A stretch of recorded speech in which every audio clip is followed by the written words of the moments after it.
And finally, I want to discuss the toughest one of all, which is what I call the cage of identity. You see, our brains make decisions subconsciously without you consciously choosing them. And we then tell ourselves a story to justify that decision. And this is called confabulation. In other words, there is another you in there making all the decisions and steering your life. And you are not in control of this, well, yet. And you never will be in control until you meet this other you head on and befriend them. However, it's a lot more complicated than that. We have been conditioned by society and Western philosophy in general that we are who we are and we cannot change.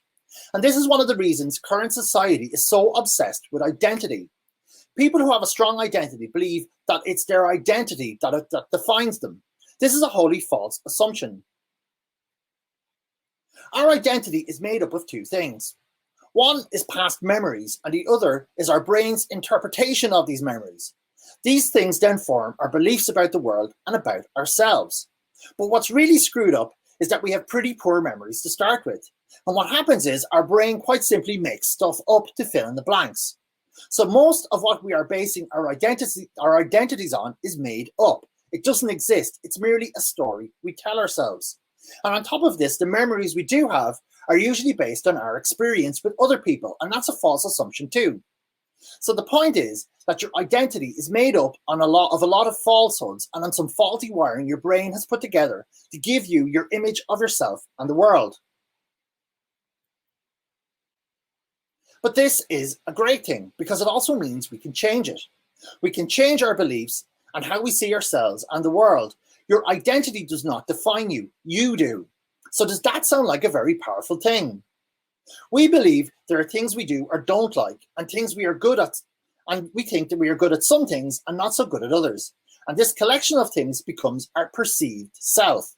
Most people believe we are who we are and we only have one static self that's unable to change. When you become aware of the nature of yourself, your emotions, your biases, interests, behavior patterns, habits, strengths, weaknesses, blind spots, and how they became that way, then you realize you can change all this stuff. But without this self-awareness, everything is left up to fate.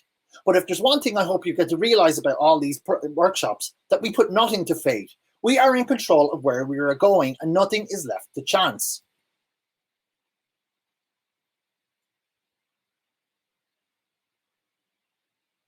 Our results are our responsibility and a direct outcome from the actions we take, the feedback we receive, and how we use that feedback to iterate. If you want to change, you must realize that it's you that's in control. You need to be at the steering wheel if you want control. Our coaching program is about creating success by generating high-end resi projects using social media. But there's one thing in common with the successes. When someone achieves success, they are not the same person as they were before. You won't get success as you are now. You need to grow and become a new person. Once you accept where you are now is 100% self-built by you, then it's easier to grow and move forward. People will often say, don't forget where you came from or stay true to your roots. But people are looking outside themselves for meaning. We have forgotten what's here inside our own mind. It is challenging to stand against the world and say the way everyone sees reality is wrong. Conflict comes when trying to become the desired self. And if you have a strong sense of identity, that will hold you back because who you want to be contradicts who you are now. Your current identity will attempt to keep you where you are. The identity will attack your attempts at creating the version 2.0 of you. But remember, identity is built from memories from the past. It isn't anything at all. It's an illusion. There are parts of becoming successful that you will struggle with. And that's because you will feel fear, because it's not in alignment with who you are right now. People think the identity defines them. It doesn't. People often let something someone said to them years ago define them and letting that define their lives.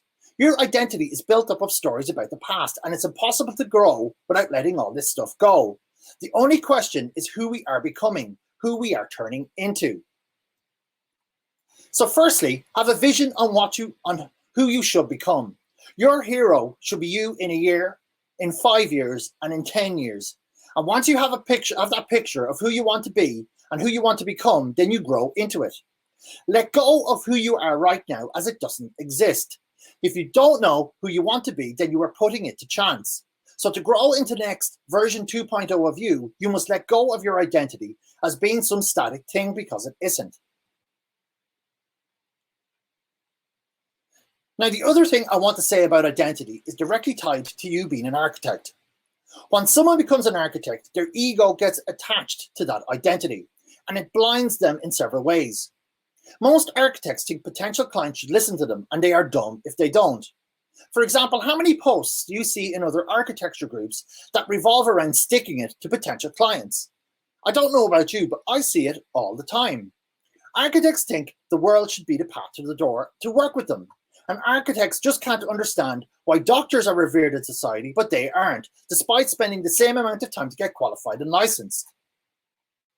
The reason is that people can directly see how a doctor gives them the outcome they want. They feel sick, the doctor cures it for them. It's pretty simple. However, architects get down into the process and all the things they need to do to deliver their services, and their egos are attached around this stuff. All the clients want is the house, not all this other stuff. It also doesn't help that architects tend to be detailed-orientated people, and this ruins attempts to be able to clearly articulate their value in terms of what their clients want. So in summary, an architect's identity blinds them from thinking from the client's perspective. And this is why architects struggle to get meaningful projects, because they aren't giving good reasons to clients to hire them. So you must disconnect from this identity to clearly see what it is the clients want, as what an architect sees as their value is not the same as what a client sees as their value, and as a result, there is a huge disconnect. So does that make sense? So ask yourself, what parts of this presentation resonated with you, and what do you need to work on to get to the version 2.0 of you?